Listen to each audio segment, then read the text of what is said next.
Hi children, today we are going to start remaining part of the chapter 2 sectors of Indian economy. So we already discussed some portion. I hope everybody studied. Yes, what we discussed in the last class? Yes, we discussed about sectors of Indian economy on the basis of nature. Yes, on the basis of nature, Indian economy is divided into three. Yes, which are the three? Primary sector, secondary sector and tertiary sector. Okay, so today's class we are going to discuss about how do we count various goods and services and know total production in each sector. Okay, so it is very difficult to count the goods and services in numbers. So the economists suggest to count the value of goods and services rather than adding the numbers. For example, 10,000 kg of wheat sold in the market at the price of 8. How much will be the value of wheat? Yes, the value of wheat will be 80,000. Value of wheat will be 80,000. Okay, one more example I will say. 5,000 coconut that we sold at the price of 10 rupees. How much will be the value of coconut?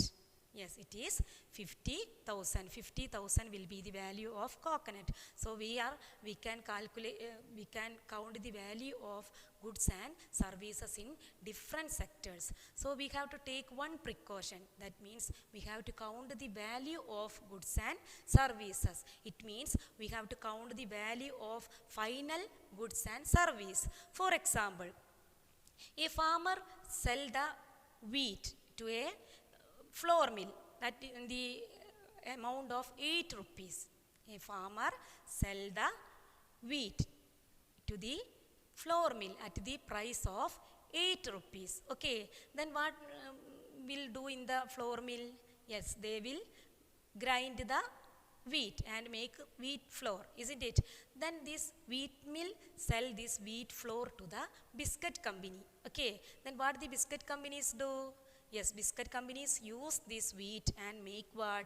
Biscuits, isn't it? So these biscuit companies use this wheat and some more things they will add, sugar, oil, etc. and make biscuit. Okay, with that amount they will make, they can make 4 packet of biscuit. That means they will send that 4 packet of biscuit at the price of 60 rupees. That means 15 rupees per each.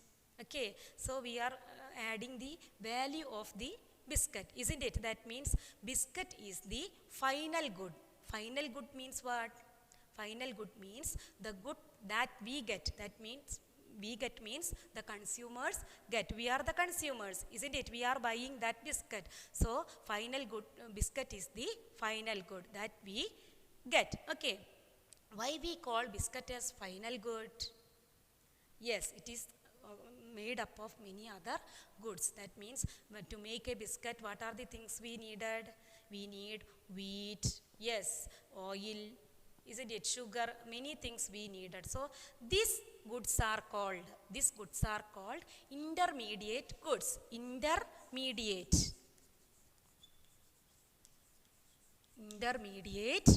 goods. Intermediate goods are the goods that used to make final goods. So we know biscuit is final good. For making this biscuit we need many intermediate goods. Okay, then we know, we told the price of that 4 packets of biscuit 60 rupees, isn't it?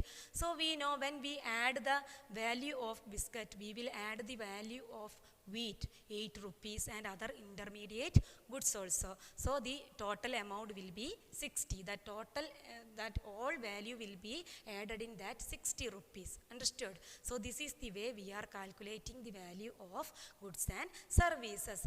Then we know the value of final goods and services produced in each sector during a particular year provides the total production of the sector for that year. That means we know GDP. Have you heard about GDP, children?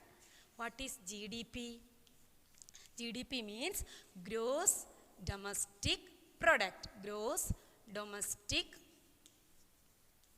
product.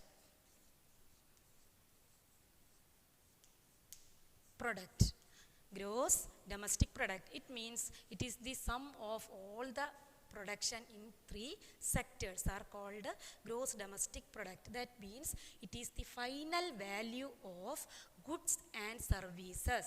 It is the final value of goods and services produced within the country. Produced within the country during a particular year.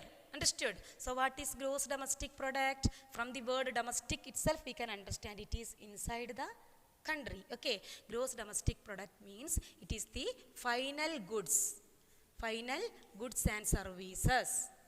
Final goods and services produced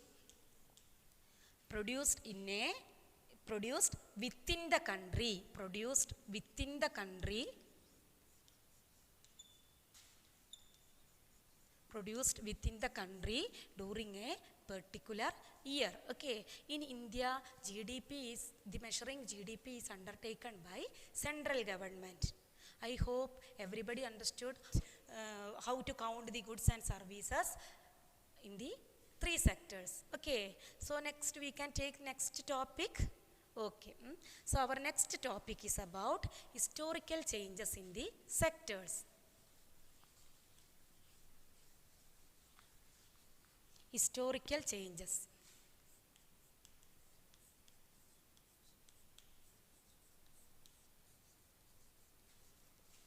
Historical changes in the sectors.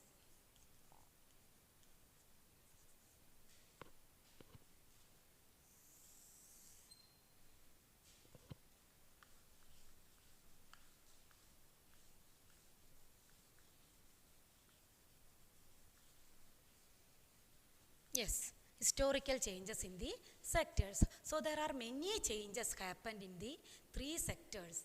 Understood? That means mainly we can take the example for developed countries. In the developed countries, in the initial stage, primary sector was the most important sector. So in the initial stage, we compare to the developed countries. Developed countries, what was the main occupation, what was the main sector? They give importance to primary sector. Okay, at first in the initial stage, primary sector was the most important sector. In that time they started many methods in farming, and agriculture was very prosperous, and some other services also there, like craft people, trade, etc. And some of the other services, besides this, some of the other services are also added here, that are transport, army, administration, etc. These are some of the other services also added in this sector. Okay, buying and selling also played an important role in this sector. Buying and selling also increased in this sector, and we know that time the primary sector, they give more importance to the production of natural product, and employment also increased in that time. So primary sector was most important sector in that time. Okay, so in the initial stage in the developed countries, they were give more importance to primary sector. In that time primary sector has a great role. Okay, then after that, after long years, we can see the development of some manufacturing factories came into existence. That means many factories came, and the people, those who worked in the farms, they started to work in the factories in large number. So after that, what happened? After long years, the people started to work under the industrial sector or secondary sector. Okay, so manufacturing sector started. So people started to work in the factories in large number. So what happened? Yes, automatically what happened? The role of primary sector will reduce, isn't it? And people started to use the things made by factories in cheap rate. Okay, so the secondary sector become most important sector in that time. Okay, that means we can see a shift from one sector to another sector. That means the shift from primary sector to secondary sector. What we can understand from this shifting from one sector to another sector? Yes, the importance of sectors are changed in this time. Okay, so I hope everybody what historical changes came in the after long years. Okay, the next after long years. After long years, this manufacturing sector also has a less role and which came into existence. Yes, next sector, the people started to give more importance to service sector. Okay, people give importance to service sector. That means people started to work more in the service sector. Okay, so the role of service sector became more important. So these are the some changes happened in the case of developed countries. Okay, so at first they in the initial stage it was primary sector, then the people started to come into secondary sector. That means mainly in the city people give more preference to the industrial sector or service sector, and at last third change we can see that people came into start work in the service sector. Okay, that was the history of changes in the sectors in the case of developed countries. Okay, then next we studied so now I am going to show you one graph. Okay, yes, here one graph is there in your textbook. Okay, everybody need to take your textbook, page number 24. Yes, page number 24. Okay, this is one graph, isn't it? You can see. Okay, in this graph, what is mentioned here? Primary, secondary and tertiary sectors in India. Okay, so here you can see three colors are used. Okay, that pink color stands tertiary sector, yellow color secondary sector and green color primary sector. Okay, so these three are the different colors used in the graph. Okay, now what we have to do? Yes, graph shows the production of goods and services in the three sectors. So what this graph shows?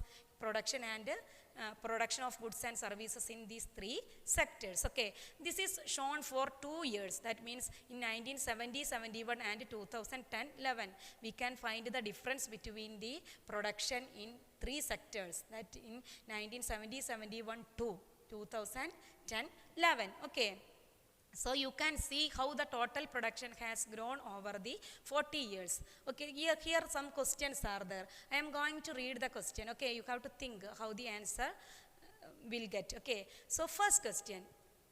Which was the largest producing sector in 1970 and 71? Yes, 1970 and 71. Look at the graph. In the graph, first side you can see year. First side we can see year and one side we can see amount of total production. Okay, so first question is, which was the largest producing sector in 1970 and 71? Okay, we can see here year 1970 and 71. So production in three sectors are mentioned in three colors, right? Okay, so look at the picture. Which color you can feel more here? Yes, it is green color. Okay, green color shows which sector?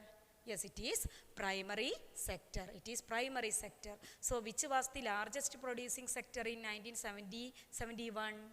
Yes, it is primary sector. Okay, first one's answer is primary sector. Okay, second question. Which is the largest producing sector in 2010-11? Largest producing sector in 2010-11. So you have to look the next year. Yes, 2010-11. Where is the largest production you can see? Yes, in the primary sector, green color, or secondary or tertiary? Yes, it is in the tertiary sector. So we can find the difference when we reach from 1970-71 to 2010-11. We can see a more increase in the tertiary sector or service sector. So which is the largest producing sector in 2010-11? It is tertiary sector. Okay, then next. Can you say which sector has grown most over 40 years? Yes, in between these 40 years, which sector grown more?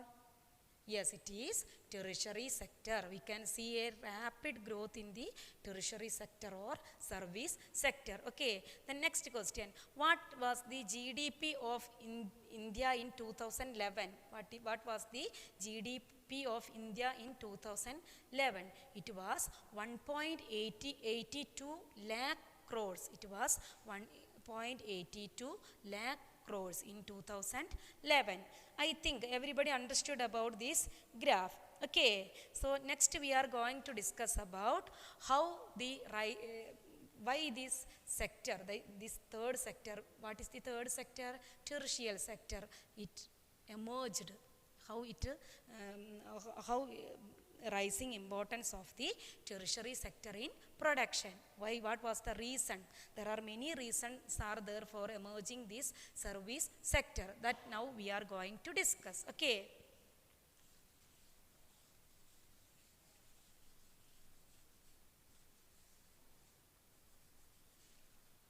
Okay, so rising importance of tertiary sector in production. Rising importance of rising importance of tertiary sector in production.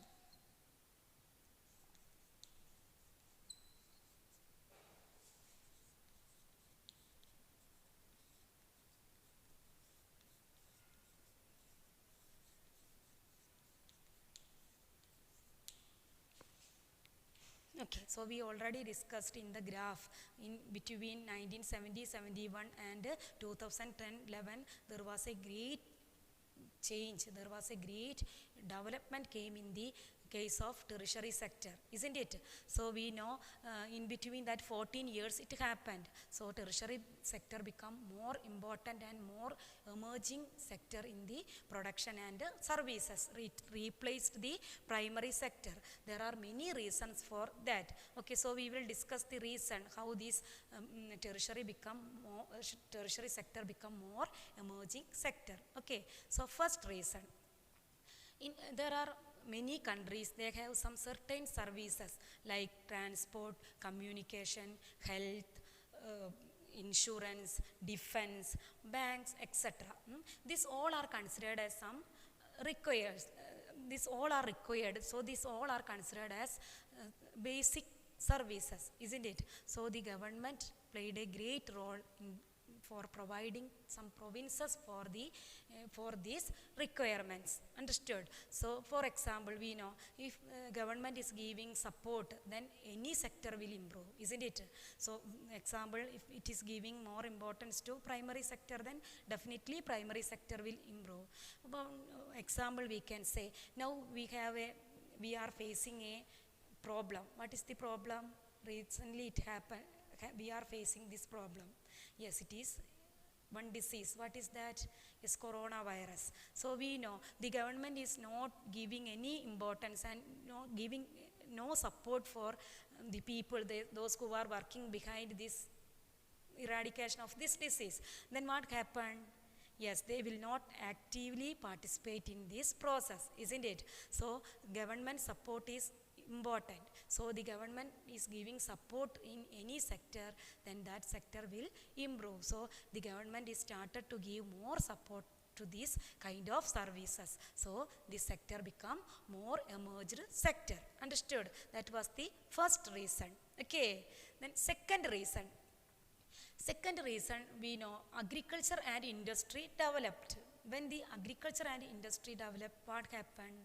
Automatically some factors that led to develop. That means trade, transportation, isn't it? So storage, etc. That means we already studied primary sector and secondary sector are producing the goods, isn't it? But these goods are sell in the market through service sector, isn't it? So what happened? This agriculture and industry increased. So it led to the increase of some of the factors like trade, storage, transport, etc. So that also led to the emergence of emergence of tertiary sector. Okay, that is the second reason. Okay, I hope everybody understood the second reason.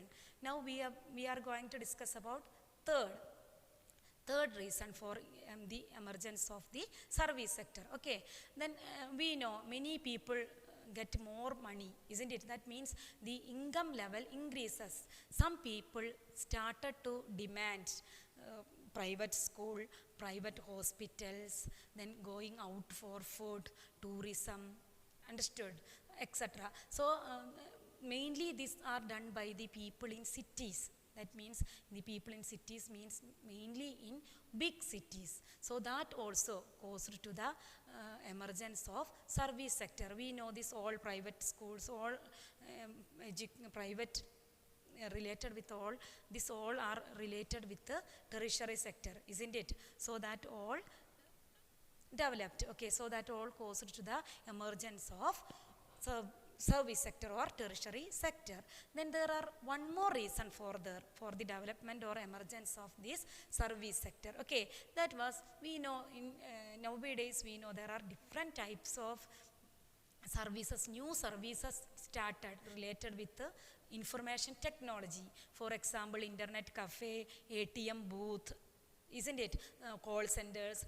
All these services give more employment opportunities to the people. So that also led to the emergence of service sector. Understood? So these are the four reasons for the emergence of service sector. I hope everybody understood the reason for emergence of the service sector. Okay, then we know in the we can see there are two types of people working in the service sector. Some are educated, isn't it? And some are not educated also. So the people, example for the educated or skilled workers, we can say teachers, lawyers, engineers, doctors, isn't it? And some of the people, they are not educated, but they also doing some works in service sector. What are this kind of services? Yes, they are working in transport, then we know cobblers, then washermen, like that, so many jobs they also earning. They are living by this service sector. So recently, in the case of India, we can say that which sector is more emerging sector? Yes, it is service sector. Okay, I hope everybody understood this much portion. Okay, so now what you have to do, I will send the homework through WhatsApp. Okay, so everybody study, read that portion, whatever the portion madam took, that you read it, and if you have any doubt, call me. Okay, I hope everybody understood the lesson. So I am winding up today's class. Bye.